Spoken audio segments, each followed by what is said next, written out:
mi sento di dire come autorità provinciale di pubblica sicurezza che siamo riusciti finora comunque a salvaguardare tutti quanti gli eventi e coglieremo ogni spunto di maggiore interesse e di maggiore utilità per il territorio anche nei nuovi provvedimenti.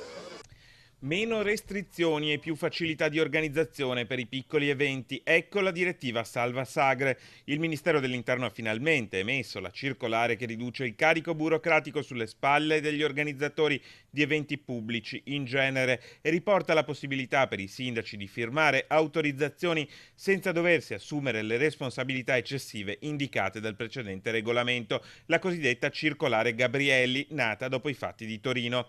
Si tratta di disposizioni, ha sottolineato il governatore del Veneto Luca Zaia, che avrebbero messo a rischio centinaia di sagre e piccole manifestazioni pubbliche, ma importanti per l'identità dei territori in cui si svolgono. Tutto questo prima era sottoposto a norme estreme per la sicurezza al pari di concerti da 100.000 persone.